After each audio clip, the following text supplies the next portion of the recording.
నాకు ఇన్సెంటివ్స్ కావాలా, నా స్పెండింగ్ మిల్కి అప్పులు ఉన్నాయి, ఆ అప్పులు తీర్చనా, ప్రభుత్వంలో బాకీ ఉన్నాయి, ఆ బాకీలు మొత్తం ఇవ్వని చెప్పేసి అన్నని అడిగితే నిజంగా నమ్మాడు. జగన్ అన్న అందరినీ నమ్ముతాడు కదా, అందరినీ నమ్ముతాడు, శత్రువుని కూడా నమ్ముతాడు. పాపం మంచివాడు, మనసున్నవాడు కాబట్టి కోట్ల రూపాయలు ఇన్సెంటివ్స్ ఇచ్చేసి మంచివాడని చెప్పి అనుకున్నాడు. పాపం తీరా చూస్తే ఇంత వెన్నుపోటు పొడుస్తాడు చంద్రబాబు నాయుడు తొత్తు అని చెప్పేసి అనుకోలా. అన్నయ్య నేను చెబుతానే ఉన్నా, అన్నా 6 నెలల కింద నేను చెప్తున్నా, అన్న మోసగాడన్నా, నమ్మొద్దన్నా అంటే కాదులే జోగి ఇల్లు జోగి అన్నాడు. నిజంగా బాధ అనిపిస్తా ఉంది.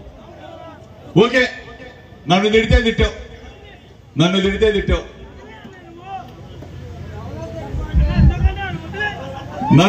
తిట్టాడు. జోగి రమేష్ అట్ట చేశాడు ఇట్ట చేశాడు. జోగి రమేష్ దగ్గర రావడం తెలుగుదేశం పార్టీ కూడా వస్తాడు అసలు మన గుమ్మంది వస్తున్నారా? ఆ కలేజా ఉందా? పేదవాళ్ళు వస్తారు, బలహీన వర్గాలు వస్తారు, బీసీలు వస్తారు, ఎస్సీలు వస్తారు, మైనార్టీలు వస్తారు, నిరుపేదలు వస్తారు, అగ్రవర్ణాల్లో ఉన్న పేదలు వస్తారు. అన్నా సాయం కావాలని అడుగుతారు, చేస్తా. అది తప్ప? ఇక్కడ పుట్టాం కదా, మన దగ్గరికి రారా? జోగి రమేష్ అట్ట చేశాడు, జోగి రమేష్ ఇట్ట చేశాడు. ఏం చెప్పాడు జగన్ అన్న? 50 మంది ఇక్కడ ఉన్న పెద్దవాళ్ళు లేరు. ఏం చెప్పాడు? జోగి వస్తాడు, నీకు అండగా ఉంటాడు.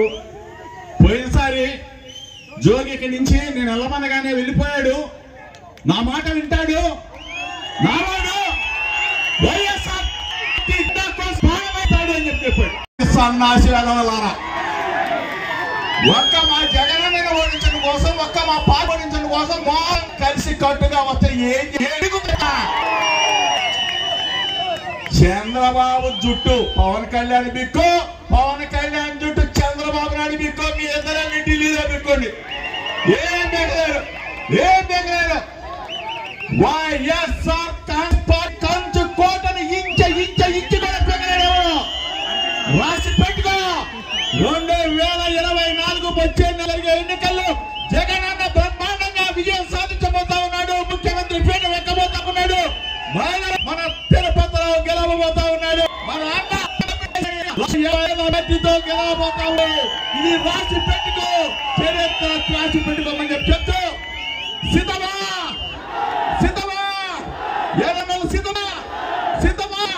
రెడీనా? తిరుపతిరావుని గెలిపించడానికి రెడీనా? కేసీఆర్ని ఆనాన్ని గెలిపించడానికి రెడీనా? నన్ను ముఖ్యమంత్రి చేయడానికి రెడీ. సవాల్ చంద్రబాబు నాయుడికి సవాల్. బీసీలు మేము కావాలా? ఎలక్షన్ వచ్చేసరికి ఎస్సీలు కావాలా? ఎలక్షన్ వచ్చేసరికి మైనార్టీలు కావాలా? ఎలక్షన్ వచ్చేసరికి అగ్రవర్ణ పేదలు కావాలా? ఈరోజు ఒకటే చెప్తా ఉన్నా, బీసీల ఆత్మగౌరవాన్ని, ఎస్సీల ఆత్మగౌరవాన్ని, ఎస్టీల ఆత్మగౌరవాన్ని, మైనార్టీల ఆత్మగౌరవాన్ని తల ఎత్తుకొని తిరిగి తెచ్చి చేసిన వ్యక్తి ఎవరైనా ఉన్నాడు అంటే భారతదేశ చరిత్రలో వైఎస్ జగన్మోహన్ రెడ్డి గారని చెప్పి చెప్తా ఉన్నా. 77 సంవత్సరాల స్వతంత్ర భారతదేశ చరిత్రలో సామాజిక న్యాయాన్ని పాటించిన సామాజిక విప్లవకారుడు జగన్మోహన్ రెడ్డి గారని చెప్పండి. మనం అందరం కూడా ఒక్కతాటి మీదకి రావాలా?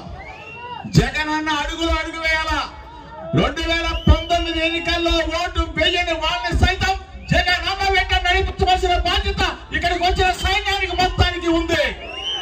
ఈ రోజు మొత్తం చెప్తా ఉన్నా, జగన్ అన్న వైనాట్ 175 అంటా ఉంటే మేము వెనక్కి కూర్చొని ఎట్లా వస్తాయని అనుకునేవాళ్ళం. కానీ ఈ రోజు చెప్తా ఉన్నా, జగన్ అన్న మాట జరిగి తీరుతా ఉంది. వైనాట్ 175.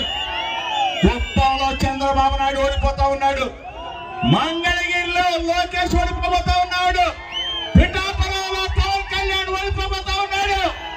మొత్తాన్ని కూడా చాప చుట్టెక్కిస్తా నదిలో కలిపోబోతా ఉన్నాం. తెలుగుదేశం గల్లంతైపోతా ఉంది, జగన్ పార్టీ గల్లంతైపోతా ఉంది. ఎందుకు గుండె జగన్ అన్నాడు, ప్రజల మేలు కోసం అన్నాడు, మన భావి తరాల కోసం జగన్ ఉన్నాడు, మన పిల్లల చదువుల కోసం జగన్ ఉన్నాడు, మన ఆరోగ్య ముందడుగు వేయటం కోసం జగన్ అన్న ఉన్నాడు. జగన్ అన్న మనల్ని కంటికి రెప్పలా కాపాడుకుంటా ఉన్నాడు. కాబట్టి జగన్ అన్న వెంట ఈ రాష్ట్రం మొత్తం 5 కోట్ల పెడతా ఉన్నారు. ఆలోచన చేసుకోమని అడుగుతా ఉన్నా. పొత్తులు, వీళ్ళకి పొత్తులు కావాలా? ఎక్కడ పోరాడతారా మీరు? 2014లో మీరు పొత్తులు పెట్టుకోలేదా? ఏం చేశారు మీరు? డబ్బులు వచ్చేదాకా జగన్ అన్న అంత గొప్పవాడు లేడు. డబ్బులు తీసుకున్న తర్వాత జగన్ అన్న చెడ్డోడైపోయాడు. ఎంత మోసగాడు రా నువ్వు బాబు, మోసగాడు కదా. దొంగకి నీకు తేడా ఉందా అని అడుగుతా ఉన్నా.